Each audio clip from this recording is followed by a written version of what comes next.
Mentally, life got a bit easier for me when I realized fools are not meant to understand you, while fools call you stupid, weird, dumb, because they just don't understand you, and you are being a fool and losing your energy trying to over explain yourself in an environment where those people, their psyche, their mentality is not where your mentality, your psyche, your level of understanding, imagination is. Most times, the same people who judge you and me for our innate gifts, our presence, and this normally has happened when we were kids, when people normally said like our gifts didn't mean nothing because it wasn't mainstream. So those are the type of people who you have been or you are still breaking your head over trying to explain your point of view when fools are actually calling you a fool. And I don't mean disrespectfully calling somebody fool and that you and I are intelligent, because in a fool's world, you are a fool, and for us, they are a fool. So everybody's a fool in some kind of way, because in somebody else's world, somebody else is going to be a fool because they just don't get it. You just don't get it. I just don't get it. Right?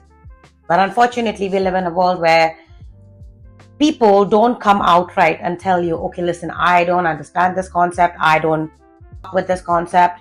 And this is how I actually feel about anything and everything that you're doing, you're saying, whatever it may be. Because people are entitled for their opinions, but people don't have the fucking balls to come and tell you that.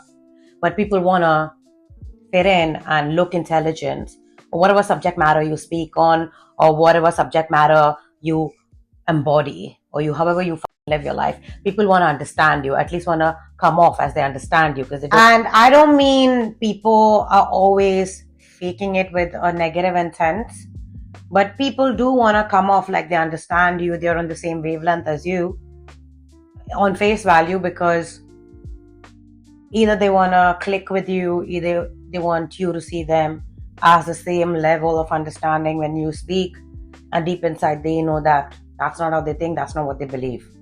And deep inside they also know where the morals and the values lie and what's a righteous thing. But at the end of the day, when you and I have strong values, or when you and I have something that we fully embody, and that can be in the most positive or the most negative light, the fact that you embody that so openly, and the fact that you live it so openly, and the fact that you and this specific thing are hand in hand. If somebody takes your name, they know this attribute, this thing, whatever comes right with you. This mostly is within yourself, right? So you can't separate yourself from this. But you and I have been victims of 10 years, 20 years, 30, 40, 50, 60 years, or probably will die like this, where we have completely detached ourselves from that natural attribute that was God's gift for us. Because the society, the people that you and I choose to surround ourselves with, or had surrounded ourselves with, or will always continue to surround ourselves with, will never understand, because they were never meant to understand. They were never meant to be your audience. You were never meant to connect with them. But if they are a part of your life, they were meant to be a lesson, but you've turned this lesson into a forever lesson. Therefore, you never see blessings. And therefore, you always feel like, I cannot come off a certain way around these people, because for so many years, this is how I've come off. Or this is what I can never tell them, because this is what they don't know about me. But why are they your audience if they can't let you be your full self? How are they your audience? And the reason why they're not your audience is because these are the people who you probably have tried to show your real self, or put in your perspectives in place in front of these people, and you've just been shunned, or you were never a factor for these people. They never counted you in. Even if they didn't count you out, you were never their first thought, because you and them don't fit, because you are not meant to explain yourself to people. And it takes a lot of practice of going inward.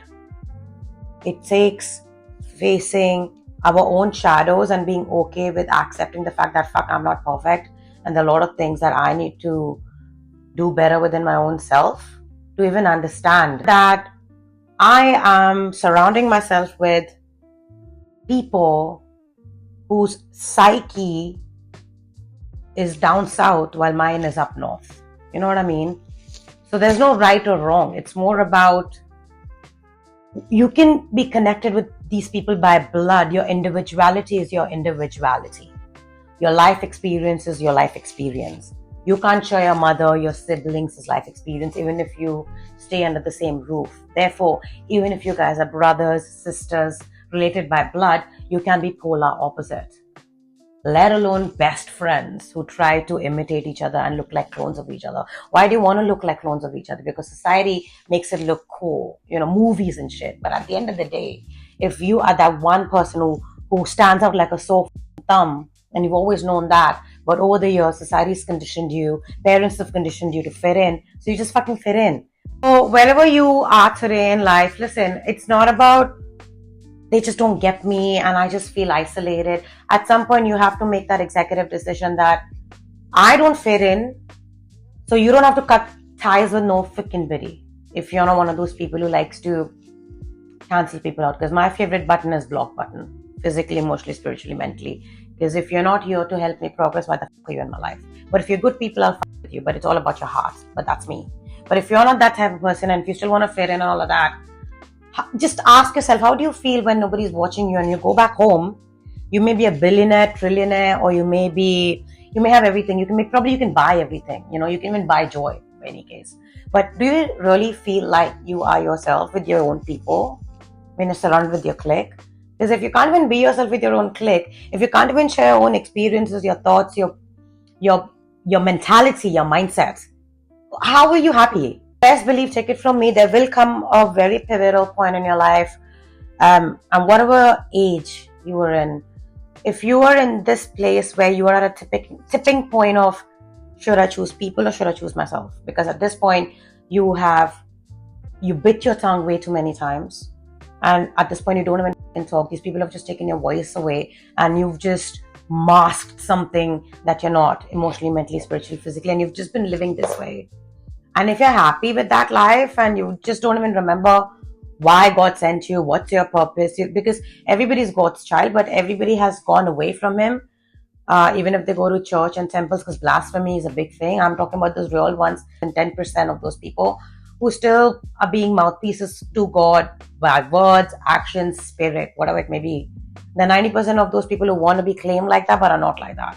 But if you are that person, God or not, if you are in your purpose but you can't, like I was saying, God or not, if you are somebody who knows your purpose and who knows that for 30 years, 60 years, 80 years of your life, you've been a part of an environment because you had to maintain the status quo. But what is that status quo really doing for you emotionally? What is that status quo really doing for you mentally, spiritually? So as a man or a woman, just take some inventory of your life. How much of our time is remaining? And if time is almost up for you, what are you teaching your next generation? To just follow the status quo? Or to finally just really actualize the real gifts that comes innately to you? Because everybody has that shit. But since you're born, you're taught to walk when you probably want to do something else. I don't know. I'm just making a point. It's just that you just want to follow the society so heavily. You don't even remember what the and who the you are because you belong to a certain family friend. And at the end of the day, I always have been of the opinion that if I'm calling somebody or people, a group of people, my people, an environment, my environment, then they will give a shit about what I have to say, how I want to live, and they will not make me feel like an outcast, like somebody who's not welcome, even by energy. Fuck what comes out of their mouth. Because most of the times it's the opposite. It's the energy. So if you and I have been in places where all our lives we've been surrounded by friends and family, confidants, colleagues, strangers who just never wanted to actualize their own purpose and never wanted to change their mindset and perspective, and fools were actually calling you and I fools, where our thinking, imagination starts, their thinking ends. But we are the fool because we think different, we are weird, whatever. Why are you trying to fit in with these type of people? Because they will never understand you. And even if they will understand you, they do not want to understand you. So it's a big difference of somebody who's not able to understand you but is willing to understand you versus somebody who can understand you. who understands you, but who does not want to understand you. So understand what environment you're a part of today, because people like you and I exist, but we have to meet each other after we go through trials and tribulations for our karmic cycles that we have reincarnated and brought along with our ancestors. So people who surround our lives today, they can be a karmic or they can be a soulmate. So you decide. And it has to be beyond love. Soulmates are not just lovers, again. But so if you know that the environment is not a fit anymore, and if you know that you want to do something big, and if you know that you can't live freely, if you can't breathe around your own people, how the fuck are their own people? And you don't have to cut ties, like I said, but you can go and find your own people. But you have to be ready to sacrifice things that don't fit for you, and people who you have to sacrifice. And not in your physical reality, but know where to draw the line and go find some kind of output by yourself or with people, whatever it may be, where you can finally just be yourself.